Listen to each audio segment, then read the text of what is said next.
नमस्कार, आपका बहुत बहुत स्वागत है आरएन टीवी नेशनल में। मैं हूं आपके साथ वर्षा शर्मा और रुक करेंगे उत्तर प्रदेश की खबरों की ओर।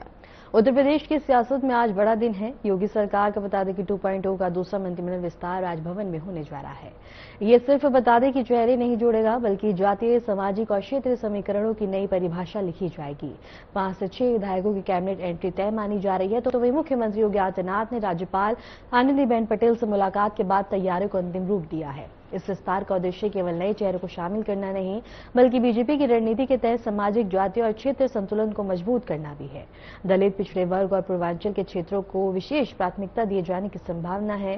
तो वहीं मंत्रिमंडल विस्तार में पूर्व बीजेपी प्रदेश अध्यक्ष भूपेंद्र चौधरी, सपा से बीजेपी में आए ऊंचाहर विधायक मनोज पांडे, अलीगढ़ के खैर विधायक सुरेंद्र सिंह दिलेर और फतेहपुर के विधायक कृष्णा पासवान और कन्नौज के विधायक कैलाश राजपूत के नाम प्रमुख इसमें बताए जा रहे हैं। वही बता दें कि हंसराज विश्वकर्मा का नाम भी इस सूची में शामिल है।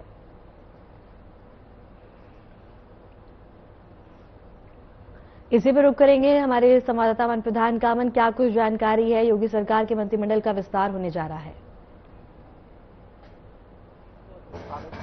जन भवन में मंत्रिमंडल विस्तार होने जा रहा है, जिसमें 6 नए मंत्री शामिल होंगे। जिसमें अगर बात की जाए तो एक ब्राह्मण समाज के मंत्री का नाम आ रहा है, 3 ओबीसी और 2 दलित, यानी कुल मिलाकर के जो सभी जातीय समीकरण है उत्तर प्रदेश का, उन सभी जातीय समीकरण को प्रारूप रखते हुए इस पूरे जो मंत्रिमंडल विस्तार है वो होने जा रहा है। और इसी के साथ ही साथ कई मंत्री इसमें ऐसे भी हैं जो कि वर्तमान सरकार में कार्यरत हैं और कहीं न कहीं उनके बदलाव, उनके जो विभाग हैं उनमें भी बदलाव किया जा सकता है।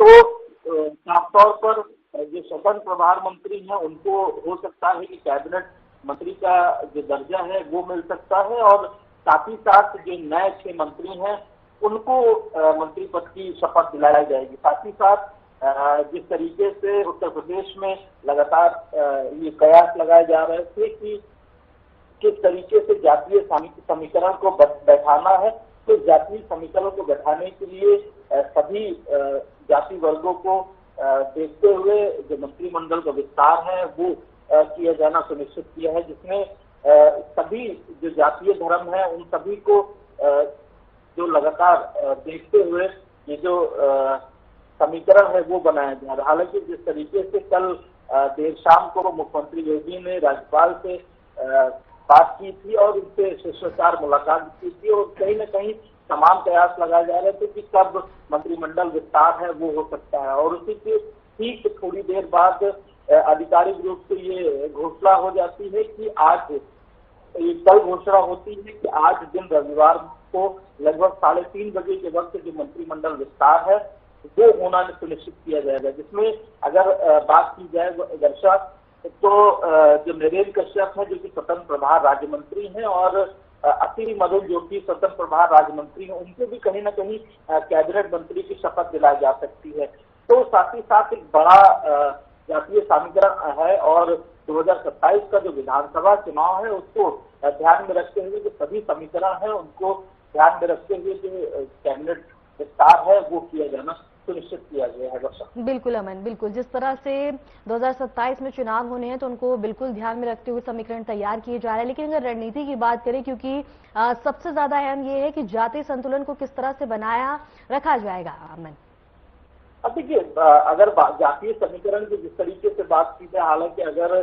पूर्व की बात की जाए तो लगभग जो सभी जातियां हैं वो अपने अपने नेताओं को लेकर के लगातार मैदान में है, और कहीं न कहीं हर एक वर्ग चाहता है कि उनकी जाति के जो नेता हैं उनको कहीं न कहीं मंत्री पद मिले। तो सभी जातियों को जो चाहे वो संगठन की बात की जाए, चाहे सरकार की बात की जाए, सभी जातियों को लगातार साधा जा रहा है। और जिस तरीके से अब आज मंत्रिमंडल विस्तार हो जाएगा और जल्द से ही जो संगठन में जो बदलाव है वो भी कहीं न कहीं बहुत जल्द हो सकता है। और उसके साथ ही साथ जो सरकार के तमाम जो निगम होते हैं, जो तमाम बोर्ड होते हैं, उनका भी कहीं न कहीं गठन बहुत जल्द हो सकता है। क्योंकि अभी जब केंद्रीय पर्यवेक्षण जब उत्तर प्रदेश में आए थे भाजपा कार्यालय पर, उन्होंने बैठक करी और जो अपना समीकरण है वो लोगों से जाना, और कहीं ना कहीं समीकरण के आधार पर अपनी रिपोर्ट बनाई और केंद्रीय जो नेतृत्व है उसके सामने रखी। तो कहीं ना कहीं सभी जो चीजें हैं वो रणनीति के तहत की जा रही हैं और रणनीति का साफ स्पष्ट का ये भी जवाब देखा जा सकता है कि जिस तरीके से एक समीकरण के आधार पर जो सभी चीजें की जा रही हैं उसका एक साफ परिणाम बंगाल के चुनाव आप देख सकते हैं। तो कहीं ना कहीं जिस तरीके से जो तमाम समीकरण है उन तमाम समीकरण को देख करके जो तमाम बदलाव है वो बदलाव किए जा रहे हैं। बदलाव के आधार पर एक बड़ी जो जीत की हैट्रिक है 2027 में वो कहीं ना कहीं भारतीय जनता पार्टी लगाने के लिए लगातार जो प्रयास है उसका अभी से ही शुरू हो गया है। बस अमन, बिल्कुल, लेकिन अमन सबसे बड़ा सवाल ये है कि जिन नामों के लेकर चर्चा है, जो नाम सामने आया है, क्या उन्हीं नामों पर मोहर लगेगी या फिर कोई नया नाम भी देखने को, कोई नया चेहरा देखने को मिल सकता है? देखिए, अगर बात की जाए, अगर 6 मंत्रियों में 5 मंत्री ऐसे हैं जो कि इस सरकार में पहली बार मंत्री बनने जा रहे हैं और अगर भूपेंद्र चौधरी की बात की जाए तो जब भारतीय जनता पार्टी की 2000 जब इससे पहले की जब सरकार थी यानी कि 2022 की जब सरकार थी तो उसमें वो कैबिनेट मंत्री थे और उसके बाद फिर उनका जो कैबिनेट मंत्री का जो पद है वो ले लिया गया और जिसके बाद कहीं ना कहीं उसके बाद उनको प्रदेश अध्यक्ष बना दिया गया कहीं। और जिस तरीके से प्रमोशन की अगर बात की जाए तो जो सोमेन तोमर, अजीत पाल, उनको स्वतंत्र मंत्री बनाया जा सकता। भूपेंद्र चौधरी और मनोज पांडे जो कि कैबिनेट मंत्री का जो दर्जा है उनको मिल सकता। वहीं अगर जिस तरीके से 2 अन्य मंत्रियों की बात की जाए तो उनको कहीं ना कहीं स्वतंत्र प्रभार में जगह मिल सकती है। तो ये सब तमाम बड़े नाम हैं और वर्षा जिस तरीके से बात की जाए, कैलाश राजपूत की बात की जाए, चाहे हर्षराज वर्मा की बात की जाए, चाहे कृष्णा पासवान की बात की जाए, तो इनका अपना एक अलग सा वोट बैंक है और इनकी कहीं ना कहीं एक जातीय जो रणनीति है वो कहीं ना कहीं बहुत ज्यादा सुनिश्चित है। तो सभी को ध्यान में रखते हुए जो तमाम जो बदलाव है मंत्रिमंडल में वो कहीं ना कहीं भारतीय जनता पार्टी के 2027 का जो चुनाव है उसमें कहीं ना कहीं कारगर साबित होते हुए में नजर आ सकते हैं। बस अमन, लेकिन सबसे बड़ा सवाल ये भी है क्योंकि विपक्ष लगातार निशाना साधता रहता है बीजेपी पे कि धर्म की राजनीति और वोट बैंक को लेकर, लेकिन यहाँ सबसे बड़ा सवाल ये है कि क्या बीजेपी रणनीति तो तैयार कर ही रही है साथ में, लेकिन क्या बीजेपी अपने समीकरणों के चलते अब विपक्ष को भी जवाब देती हुई नजर आएगी? अब देखिए, अगर बात की जाए जो योगी सरकार का जो 2.0 है तो उसमें साफ तौर पर चाहे पहली सरकारों की बात की जाए, चाहे जब पहली बार भारतीय जनता पार्टी सरकार में आई थी तो वहां पर भी कोई बहुत ज्यादा जो परिवारवाद की जो राजनीति थी वो कहीं ना कहीं नहीं दिखी थी। जिस तरीके से मंत्रियों का जो फीडबैक था, माफ करिएगा, जो विधायकों का फीडबैक था उसके आधार पर ही उनको मंत्रिमंडल दिया गया। फिर उसके बाद योगी सरकार 2.0 आती है और उसके बाद जो तमाम पहली सरकार में मंत्री थे लगभग उन सभी मंत्रियों को हटा करके नए मंत्रिमंडल का विस्तार किया जाता। तो भारतीय जनता पार्टी एक अनिश्चितताओं की पार्टी है। वहां भारतीय जनता पार्टी में ये कुछ निश्चित नहीं है कि कब किसका नंबर आ जाए, इसीलिए लगातार जो तैयारियां हैं, चाहे वो बूथ लेवल के चाहे वो पदाधिकारी हो, चाहे एक प्रदेश लेवल के पदाधिकारी हो, तो लगातार जो सबकी मॉनिटरिंग है वो केंद्रीय नेतृत्व लगातार करता रहता है और केंद्रीय नेतृत्व के जो नियम है उनके अनुरूप सभी के काम होता रहता है। उसी के साथ ही साथ जो उनको जो पॉइंट्स हैं वो देते रहते हैं और समय समय पर उनको जो बड़े पद हैं उन पर भी तैनात किया जाता है। तो साफ तौर पर सभी की मॉनिटरिंग लगातार की जाती है और मॉनिटरिंग के आधार पर एक बड़ा मंत्रिमंडल विस्तार है वो लगातार किया जाता है और ये योगी सरकार 2.0 का ये दूसरा जो विस्तार है कैबिनेट का वो होने जा रहा है। तो साथ में ही अगर बात की जाए समाजवादी पार्टी की या फिर क्योंकि विपक्ष में बड़ी पार्टी समाजवादी पार्टी ही है और समाजवादी पार्टी में पीडीए का जो फॉर्मूला है वो कहीं ना कहीं लगातार 2024 का जब लोकसभा चुनाव था तो पीडीए का जो फॉर्मूला था वो कहीं ना कहीं बहुत ज्यादा कारगर साबित हुआ और उसके बाद जो जो सीटें थी उत्तर प्रदेश में वो भारतीय जनता पार्टी की कम हुई, और समाजवादी पार्टी की जो सीटें हैं उसमें कहीं ना कहीं बहुत ज्यादा बढ़ोतरी हुई। तो उस पीडीए फॉर्मूले को काउंटर करने के लिए विजातीय समीकरण उत्तर प्रदेश में है, उसको कहीं ना कहीं साधने का जो प्रयास है वो भारतीय जनता पार्टी इस कैबिनेट विस्तार में कहीं ना कहीं करती हुई नजर आ सकती है। ठीक है अमन, आपका बहुत बहुत शुक्रिया हमारे साथ जुड़ने के लिए, तमाम जानकारी साझा करने के लिए। रुक करेंगे बड़ी खबर की ओर। सीएम योगी आदित्यनाथ मंत्रियों के साथ देखेंगे फिल्म। लोक भवन में होगी फिल्म की स्क्रीनिंग। बता दें कि कृष्णा वात्रम फिल्म की होगी स्पेशल स्क्रीनिंग। इसके साथ ही मंत्रियों के साथ मनोरंजन कार्यक्रम का आयोजन यहां किया जा रहा है। इस वक्त की बड़ी खबर हम आपको बता रहे हैं, जहां सीएम योगी आदित्यनाथ मंत्रियों के साथ यहां फिल्म देखेंगे। लोक भवन में बता दें कि फिल्म की स्क्रीनिंग की जाएगी और इसके साथ ही स्पेशल स्क्रीनिंग यहां की जाएगी। इसके साथ ही कृष्णा वात्रम फिल्म की यहां स्क्रीनिंग की जाएगी। मंत्रियों के साथ मनोरंजन कार्यक्रम का यहां आयोजन किया जा रहा है।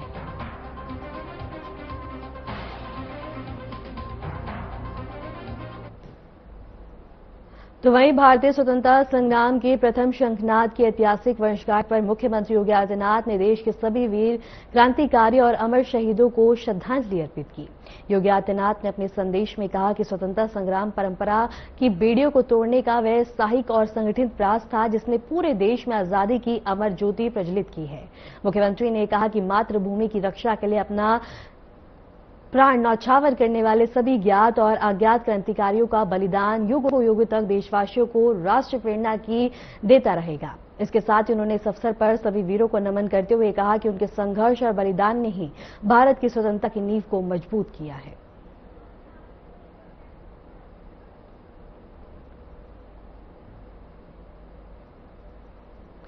साथ ही मातृ दिवस के अवसर पर मुख्यमंत्री योगी आदित्यनाथ ने देश और प्रदेश की सभी माताओं को अनंत शुभकामनाएं दी। उन्होंने बता दें कि मातृत्व को ममता, त्याग, करुणा और निस्वार्थ प्रेम की साक्षात प्रतिमूर्ति बताया है।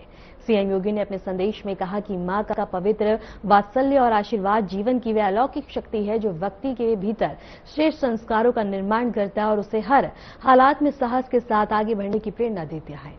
मुख्यमंत्री योगी आदित्यनाथ ने मां का मार्गदर्शन जीवन को सही दिशा प्रदान करता है और व्यक्ति को बता दें कि सही मार्ग पर चलने की प्रेरणा देता है। इस अवसर पर उन्होंने सभी माताओं के प्रति कृतज्ञता व्यक्त करते हुए उनके योगदान को समाज और परिवार की नींव बताया।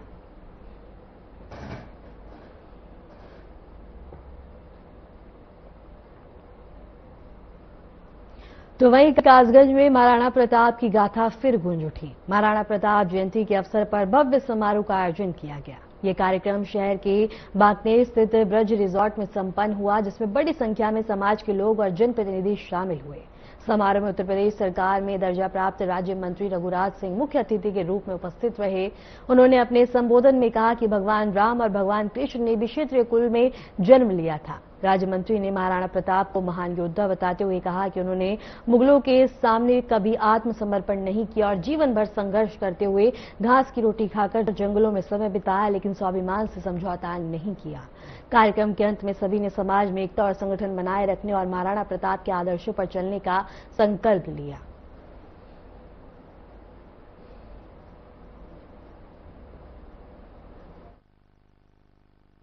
जैसे योद्धा भगवान राम, भगवान कृष्ण, ये क्षत्रिय कुल में जन्म लिया है इन योद्धाओं ने, क्योंकि त्याग, तपस्या और बलिदान क्षत्रियों का नारा है। इस कारण विश्व में इतने बड़े योद्धा पैदा नहीं हुए। विश्व की बात कर रहा हूँ, हिंदुस्तान की बात नहीं कर रहा, जो घास की रोटी खा के लड़ाई मैदान में लड़ रहे हों। तो इसलिए हिंदुस्तान में उत्तर प्रदेश से विश्व की उत्पत्ति हुई है। उससे पहले न तो अमेरिका कहीं बसा हुआ था, न इंग्लैंड कहीं था, ये सब टापू है।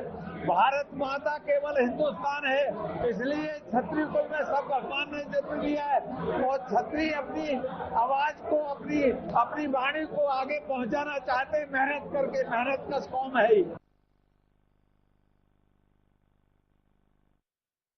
रुक करेंगे बड़ी खबर की ओर। यूपी बिजली अभियंताओं पर विजिलेंस जांच के दायरे में 30 से अधिक इंजीनियर हैं। भ्रष्टाचार के पुराने मामले फिर से यहां खुलते हुए नजर आए हैं। आय से अधिक संपत्ति की होगी जांच और इसके साथ ही करोड़ों के नुकसान बता दें कि मामलों पर यहां फोकस किया जा रहा है। इस वक्त की बड़ी खबर हम आपको बता रहे हैं, जहां कई अधिकारियों पर शिकंजा कसने की तैयारी है और इसके साथ ही स्टेट विजिलेंस करेगी विस्तृत जांच शुरू। बिजली विभाग में बड़ी कार्रवाई यहां देखने को मिल रही है। इस वक्त की बड़ी खबर हम आपको बता रहे हैं, जहां बता दें कि यूपी बिजली अभियंताओं पर विजिलेंस विजिलेंस जांच के दायरे में 30 से अधिक इंजीनियर हैं। भ्रष्टाचार के पुराने मामले फिर से यहां खुलेंगे और आय से अधिक संपत्ति की जांच की जाएगी। करोड़ों के नुकसान मामलों पर फोकस किया गया है। कई अधिकारियों पर शिकंजा कसने की तैयारी है। इसके साथ ही बता दें कि विस्तृत जांच यहां शुरू होती हुई नजर आएगी। बिजली विभाग में बड़ी कार्रवाई यहां होगी।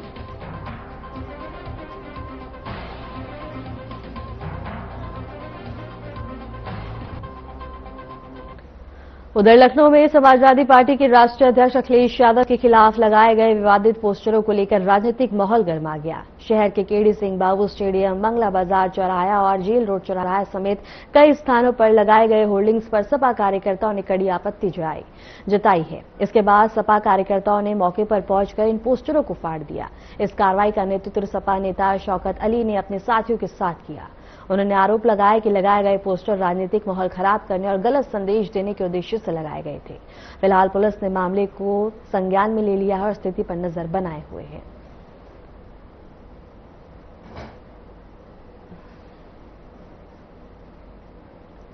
आजमगढ़ के संगड़ी तहसील के बता दें कि अजमतगढ़ ब्लॉक के भुवाना बुजुर्ग गांव में जिलाधिकारी रविंद्र कुमार ने जन चौपाल लगाकर ग्रामीणों की समस्याएं सुनी। इस दौरान डीएम ने घर घर जाकर लोगों से संवाद किया और कई मामलों का मौके पर ही निस्तारण कराया।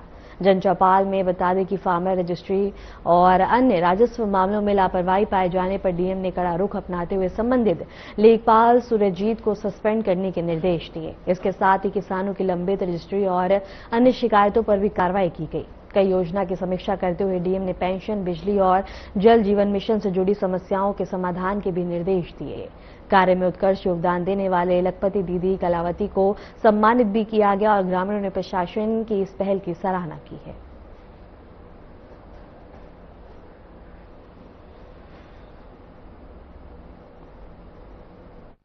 जनपद आजमगढ़ के संगड़ी तहसील में अजमतगढ़ ब्लॉक के अंतर्गत भुवाना बुजुर्ग गांव है, जो कि जनपद हेडक्वार्टर भाई ले लेना तुम मुझसे, मेरी अच्छी आवाज तुम्हारी नहीं आएगी। रास्ता है वहाँ जिला प्रशासन के समस्त वरिष्ठ अधिकारीगण आके जन चौपाल लगाया गया और गांव की जितनी समस्याएं हैं उनको सुना गया। गांव में जितने कुछ योजनाओं में जो पात्र लाभार्थी है उनसे आवेदन लिया गया।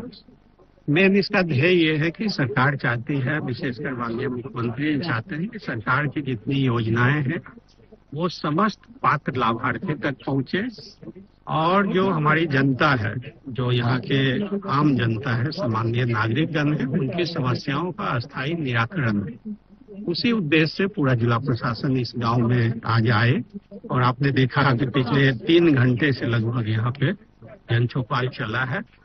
अभी हम लोग जो भी आवेदन मिला है उसका अस्थायी समाधान करेंगे और गांव में अन्य जो भी चीज बताया गया, हालांकि अच्छा गांव है, यहाँ पे विकास कार्य अच्छा हुआ है। यहाँ देखिए लखपति दीदी है ना, लखपति दीदी हैं। लोगों ने विकास कार्य में सचिव की, प्रधान की बड़ाई भी की है। वहीं पे राजस्व कार्य में लेखपाल की लापरवाही पाई गई तो उनके खिलाफ जो है कार्रवाई के भी निर्देश दिए गए हैं। अभी हम लोग गांव का भ्रमण करेंगे, गांव की साफ सफाई और आम चीज देखेंगे और तद अनुसार फिर फर्दर कार्रवाई। लखनऊ के बाजारखाड़ा इलाके में बीजेपी युवा मोर्चा नेता चेतन तिवारी पर जानलेवा हमला होने से हड़कंप मच गया। घटना उस समय हुई जब बीजेपी युवा मोर्चा नेता सड़क पर खड़े थे, तभी एक युवक ने उन पर अचानक से फायरिंग कर दी। गोली लगते ही वह वहीं सड़क पर गिर पड़े और सूचना मिलते ही स्थानीय पुलिस मौके पर पहुंची और घायल नेता को तुरंत अस्पताल में भर्ती करवाया गया, जहां उनका इलाज जारी है। बताया जा रहा है कि यह पूरी वारदात पुरानी रंजिश से जुड़ी हुई है और घटना के बाद से आरोपी मौके से फरार हो गया था, लेकिन पुलिस ने कार्रवाई करते हुए वैभव वाजपेयी नामक आरोपी को हिरासत में ले लिया। पुलिस मामले की गंभीरता से जांच कर रही है और अन्य पहलुओं की भी पड़ताल की जा रही है।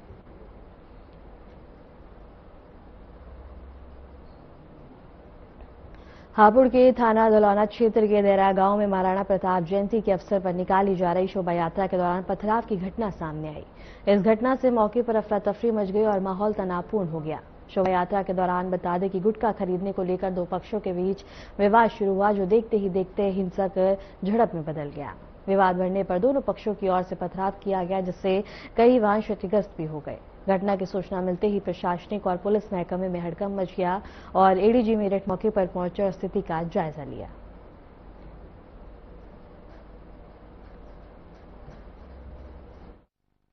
आज महाराणा प्रताप जयंती थी। महाराणा प्रताप जयंती के संबंध में धौलाना में महाराणा प्रताप जी का डेरा के बारे में बताए जाते हैं। इसमें एक बड़ा भव्य जो है यहाँ पे मूर्ति है और महाराणा प्रताप जी की, इसका माल्यार्पण का कार्यक्रम था, इसके शोभा यात्रा का कार्यक्रम। उस कार्यक्रम में माल्यार्पण पूरी तरह से संपादित हुआ, पूरे मान सम्मान के साथ संपादित हुआ। उस कार्यक्रम के बाद से फिर एक लड़का जो किसी कारण से एक दुकान पे गया था, उसमें दुकानदार के साथ किसी बात से विवाद हो गया। विवाद होने के कारण से दोनों में हाथापाई भी हो गई। उसके बाद जो है ये बात बड़ी हो गई, दो चार लड़कों के पथराव भी हो गया इसमें। लेकिन पूरा यहाँ पुलिस जो है भारी संख्या में मौजूद थी, प्रशासन के अधिकारी भारी संख्या में मौजूद थे। उन्होंने सभी लोगों को लेकर जो है सकुशल अपने घर और गंतव्य स्थान पर पहुंचा दिया और शोभा यात्रा सकुशल संपन्न हुई। इस बीच में कुछ लोगों का पथराव के बारे में पता चला है, जिसके तहत जो है 4 लोग घायल हुए हैं। सभी लोग जो है यहाँ प्राथमिक स्वास्थ्य केंद्र पे उनका उपचार किया गया है और कोई भी खतरे पे नहीं है। इसके साथ साथ 2 लोगों को गिरफ्तार कर लिया गया है और इसके साथ जो है और भी कार्रवाई के लिए एसपी साहब के स्वयं के निर्देशन में एक बड़ी टीम जो है सारी सीसीटीवी फुटेजेस को देख रही है, लोगों से बात कर रही है। जिनका भी इसमें इन्वॉल्वमेंट होगा उसके खिलाफ सख्त कार्रवाई की जाएगी। हापुड़ में महाराणा प्रताप की जयंती का यहाँ पर एक आयोजन हो रहा था और इसी के बीच जो है एक शोभा यात्रा यहाँ पर निकाली जा रही थी। लेकिन उस शोभा यात्रा में जो है गुटखे को लेकर एक विवाद होता है। विवाद इतना बढ़ता है कि यहाँ पर जो है पत्थरबाजी शुरू हो जाती है। मैं इस समय मौजूद हूँ हापुड़ के थाना धौलाना क्षेत्र के देहरा गांव में और ये वही दुकान है जहाँ पर जो है इस शोभा यात्रा के बीच में ही जो है कुछ लोग यहाँ पर गुटखा खरीदने के लिए आते हैं और गुटखा खरीदने को लेकर जो है यहाँ पर कुछ विवाद होता है और विवाद इतना बढ़ जाता है कि यहाँ पर जो है पत्थरबाजी हो जाती है। मैं इस तरफ आपको दिखाना चाहूंगा, ये बड़े बड़े पत्थर यहाँ पर पड़े हुए हैं जो आप देख सकते हैं तस्वीरों में किस तरह से फूटे हुए पत्थर हैं जो यहाँ पर जो है इस विवाद में चले थे। इसके साथ ही यहाँ पर बताया जा रहा है करीब आधा दर्जन के करीब यहाँ पर लोग हैं इस पूरी घटना में घायल हैं। वहीं पुलिस जो है यहाँ पर भारी पुलिस बल जो है यहाँ पर लगाई गई है। शांति व्यवस्था यहाँ पर अभी फिलहाल में बनी हुई है। एडीजी भानु भास्कर का भी यहाँ पर कहना है कि 2 लोगों को अभी इस पूरे मामले में हिरासत में ले लिया गया है। सीसीटीवी कैमरे को खंगाला जा रहा है और पूरे मामले की गहनता से जांच पड़ताल की जा रही है। पुलिस का कहना है कि दोषियों को किसी भी सूरत में बख्शा नहीं जाएगा और इस पूरे मामले को पूरे घटना को अंजाम देने वाले लोगों को जल्द ही गिरफ्तार किया जाएगा। हापुड़ से आयरन टीवी के लिए अनिल कश्यप। वहीं चौधरी चरण सिंह अंतर्राष्ट्रीय हवाई अड्डे पर एयर इंटेलिजेंस यूनिट और एयर कस्टम विभाग की संयुक्त कार्रवाई में बड़ी सफलता मिली। बता दें कि बैंकॉक से आई फ्लाइट से 3 यात्रियों के पास से भारी मात्रा में मादक पदार्थ बरामद किया गया। जांच के दौरान बता दें कि चेक इन बैग से पाउच में छिपा कर लाई जा रही बता दें कि गांजा यहां बरामद हुआ है। ये मादक पदार्थ अंतर्राष्ट्रीय बाजार में बता दें कि काफी ज्यादा इसकी कीमत है। अंतर्राष्ट्रीय हवाई अड्डा पर की गई जांच में पहले यात्री के पास से 2.957 किलो और दूसरे के पास से 3.425 किलो और तीसरे यात्री के पास 4.490 किलो मादक पदार्थ मिला है। इस कार्रवाई में 3 आरोपियों को गिरफ्तार कर लिया है और उन पर बता दें कि एनडीपीसी एक्ट के तहत धारा 43 के तहत न्यायिक हिरासत में भेज दिया है और इसके साथ ही आगे की जांच जारी है।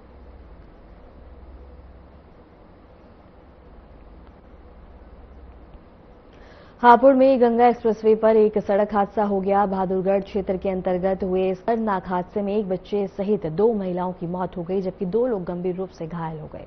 जानकारी के अनुसार एक कैंटर गाड़ी बरेली से पंजाब के लुधियाना की ओर जा रही थी और इसी दौरान गंगा एक्सप्रेसवे पर अचानक से वाहन अनियंत्रित होकर डिवाइडर से टकरा गया और पलट गया। सूचना मिलते ही पुलिस ने मौके पर पहुंचकर घायलों को नजदीकी अस्पताल में भर्ती करवाया जहां उनका इलाज जारी है।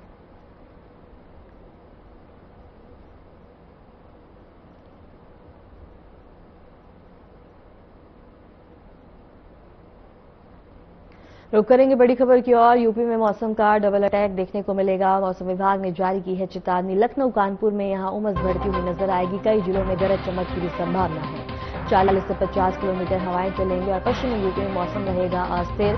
बुंदेलखंड में भी बारिश के आसार हैं। तापमान में गिरावट से मिलेगी राहत। मेरठ गाजियाबाद में येलो अलर्ट जारी किया गया तो वहीं झांसी और इसके साथ ही सबसे गर्म जिले बने रहेंगे। किसानों को सावधानी बरतने की सलाह दी गई है।